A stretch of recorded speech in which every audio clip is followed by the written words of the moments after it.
Déjà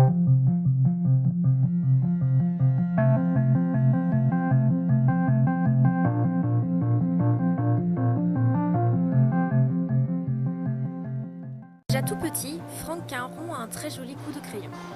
À l'école primaire, ses caricatures, ses paysages et ses dessins font l'admiration de ses camarades et de ses instituteurs. Dans un premier temps, il va être directeur adjoint en charge de design dans une usine de fabrication de briquets et de lunettes, puis commercial dans un magasin de store. Il retourne ensuite à ses amours maternels de cuisine en devenant chef brigadier dans de grands restaurants gastronomiques. Ce n'est qu'à 36 ans qu'il décide enfin de se consacrer à sa passion de toujours, la peinture. Il vient donc s'installer à Deauville et est tout de suite repéré par les plus grandes galeries.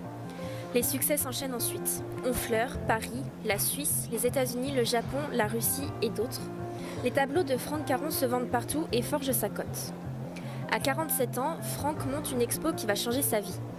À Uriage, pendant les JO d'Albertville, où il vend 48 tableaux en une soirée. À la suite de quoi, il ouvre une galerie à Saint-Tropez. Puis, il signe un contrat d'exclusivité avec les frères Barthou qui vont l'exposer à Honfleur et un Sapin-le-Devance et ainsi lui assurer une renommée mondiale et une tranquillité d'esprit. Depuis quelques années, Franck Caron est retourné s'installer définitivement en Bretagne où il peint dans l'air pur breton des sujets qui l'ont toujours inspiré.